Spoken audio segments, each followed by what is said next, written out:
तो देखो अब देखते हैं कि ये नाइट्रोजनेज एंजाइम काम कैसे करते हैं। ये क्या है, नाइट्रोजन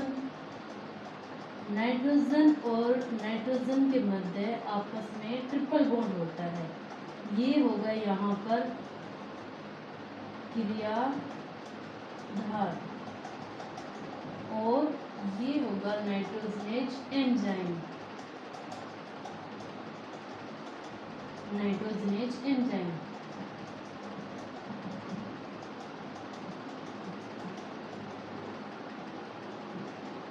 अब ये नाइट्रोजनेज एंजाइम और नाइट्रोजन आपस में क्रिया करके एक दूसरे से जुड़ जाएंगे। ये नाइट्रोजन के साथ में क्रिया करता है, ठीक है। ये यहाँ पर जुड़ गया नाइट्रोजन। अब क्या होगा, नाइट्रोजनेज एंजाइम यहाँ पर जुड़ गया, होगा क्या आगे, अपचयन में 2 हाइड्रोजन एटम जुड़ जाएंगे यहाँ पर, ठीक है। जिससे क्या होगा, जो नाइट्रोजन के मध्य नाइट्रोजन के जो एटम है उनमें जो ट्रिपल बॉन्ड है ये डबल बॉन्ड में कन्वर्ट हो जाएगा, डबल बॉन्ड। और ये जुड़ गए हाइड्रोजन एटम, यहाँ पर जुड़ जाएंगे हाइड्रोजन एटम। अब आगे भी फिर से अपचयन होगा, आगे फिर से अपचयन होगा, रिडक्शन, अपचयन हुआ। अपचयन में पुनः वापस क्या जुड़ेंगे, 2 हाइड्रोजन एटम, जिससे जो डबल बॉन्ड है ये सिंगल बॉन्ड में बदल जाएगा। डबल बॉन्ड क्या हो जाएगा, सिंगल बॉन्ड में बदल जाएगा। यहाँ जुड़े हुए थे पहले से 2 हाइड्रोजन, अब पुनः जुड़ जाएंगे 2 हाइड्रोजन एटम, फिर से अपचयन होगा, ठीक है, जुड़ गए प्रोटॉन।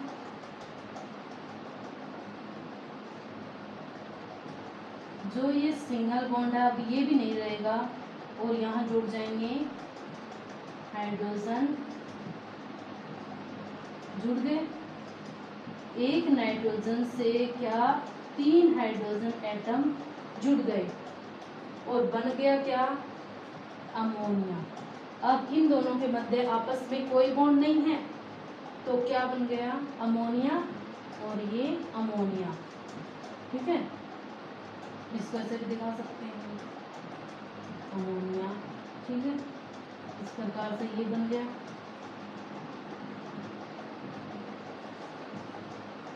अमोनिया। और ये नाइट्रोजनेज क्रिया करने के लिए पुनः मुक्त हो गया नाइट्रोजनेज एंजाइम।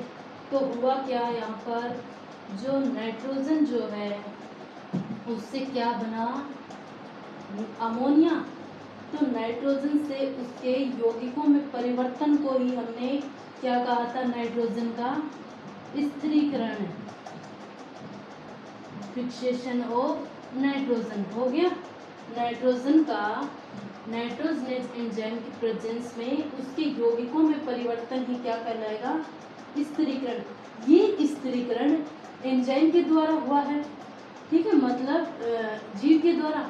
तो जीवित प्राणी द्वारा नाइट्रोजन का उसके यौगिकों में परिवर्तन ही क्या कहलाएगा, जैविक नाइट्रोजन स्थिरीकरण हो गया। फिर से देख लेते हैं एक बार, क्या है नाइट्रोजन, ये जड़ों में क्या था, नाइट्रोजनेज एंजाइम, ये आपस में क्रिया करके जुड़ गए। हुआ क्या आगे, रिडक्शन में यहाँ पर 2 हाइड्रोजन एटम जुड़ेंगी, जुड़ गए। जुड़ने से जो ट्रिपल बॉन्ड है ये डबल बॉन्ड में बदल गया, फिर से अपचयन हुआ, 2 हाइड्रोजन एटम और जुड़ेंगे। अब जो डबल बॉन्ड है ये सिंगल बॉन्ड में बदल गया, फिर से अपचयन हुआ। अब एक नाइट्रोजन एटम से 3 हाइड्रोजन के एटम जुड़ गए और बॉन्ड नहीं रहेगा, तो नाइट्रोजन से बन गया क्या, अमोनिया। नाइट्रोजन से अमोनिया बन गया,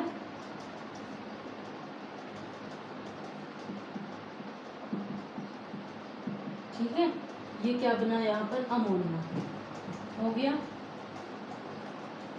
हमने देखा कि सबसे पहली स्टेप हो गई हमारी कंप्लीट। पहला था हमारा नाइट्रोजन का स्थिरीकरण,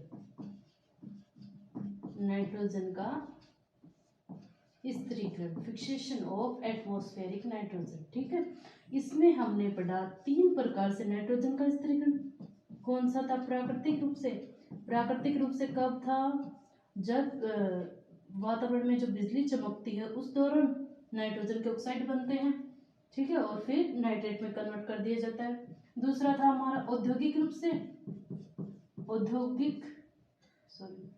औद्योगिक रूप से कैसे? नाइट्रोजन के जो यौगिक हैं वो खाद के रूप में मृदा में डाल दिए जाते हैं और वो पादपों के द्वारा ग्रहण कर लिए जाते हैं।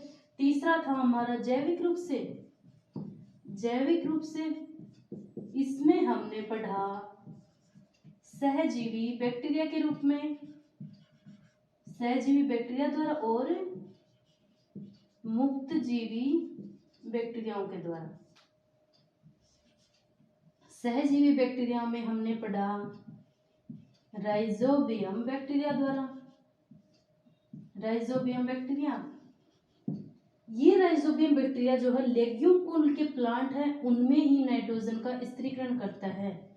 लेग्यूम कुल के जो प्लांट होते हैं उनमें ही नाइट्रोजन का स्थिरीकरण राइजोबियम बैक्टीरिया के द्वारा किया जाता है। तो लेग्यूम में जो लेग्यूम कुल के प्लांट है उनमें जो बैक्टीरिया है जैसे एलनस है,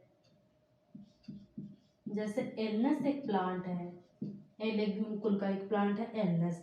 इसमें जो है एक जीवाणु पाया जाता है फ्रैंकिया, फ्रैंकिया। ये जीवाणु जो है लेग्यूम कुल के प्लांट जैसे एलनस है इनकी जड़ों में नाइट्रोजन का स्थिरीकरण करने का काम करता है फ्रैंकिया। ठीक है, सहजीवी बैक्टीरिया देख लिया हमने। सहजीवी बैक्टीरिया में लेग्यूम कुल में राइजोबियम बैक्टीरिया, लेग्यूम कुल जैसे एलनस में फ्रैंकिया बैक्टीरिया। मुक्त जीवी जो जीवाणु द्वारा नाइट्रोजन का स्थिरीकरण ये कहाँ पर होगा? जल में, जल के अंदर, जल में। जैसे समुद्र में जो बैक्टीरिया हैं एजोबैक्टर,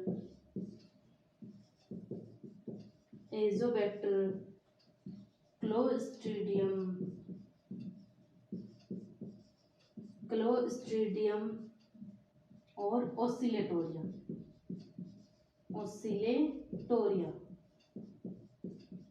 ये सभी प्रोकैरियोट जीव हैं। ठीक है, इनमें जो होगा मुक्त जीव बैक्टीरिया जैसे एजोबैक्टर, क्लोस्ट्रीडियम, ओसिलेटोरिया, ये क्या करते हैं? जल के अंदर नाइट्रोजन का स्थिरीकरण करने के लिए ये बैक्टीरिया रिस्पॉन्सिबल होते हैं। इनमें से लगभग जो नाइट्रोजन का स्थिरीकरण होता है उनमें से 1/4 भाग अकेला ओसिलेटोरिया द्वारा ही कर दिया जाता है। हो गया हमारा नाइट्रोजन का स्थिरीकरण तीन रूपों में पढ़ा हमने, प्राकृतिक रूप से, औद्योगिक रूप से और जैविक रूप से।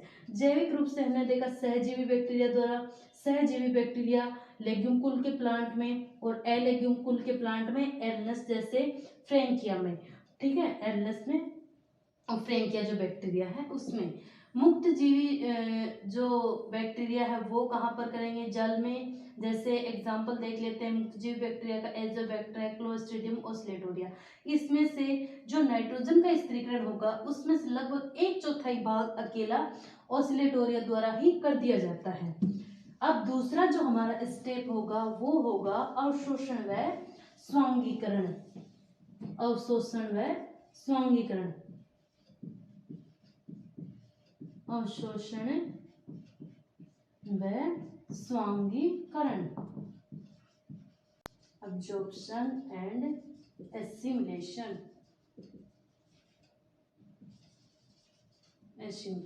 ठीक है। ये क्या होगा? इसके अंदर जो नाइट्रोजन के जो यौगिक हैं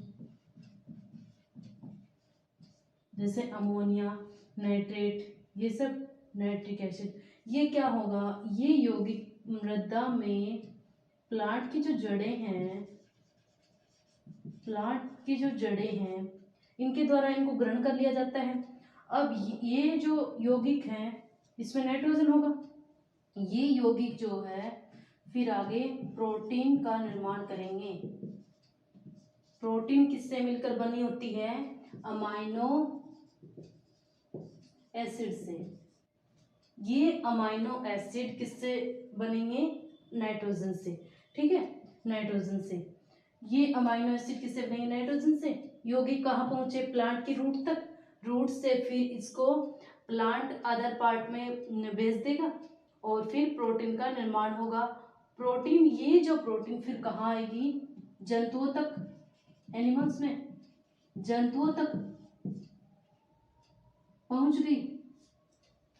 तो मृदा में उपस्थित जो यौगिक हैं इनका अवशोषण कर लिया जाता है। अब्जॉर्प्शन करने के बाद में इनका यूज किया जाता है प्रोटीन बनाने में। इसी को बोलेंगे हम स्वांगीकरण। हो गया यहाँ तक दूसरा स्टेप, अवशोषण और स्वांगीकरण किनके द्वारा हुआ? प्लांट के द्वारा।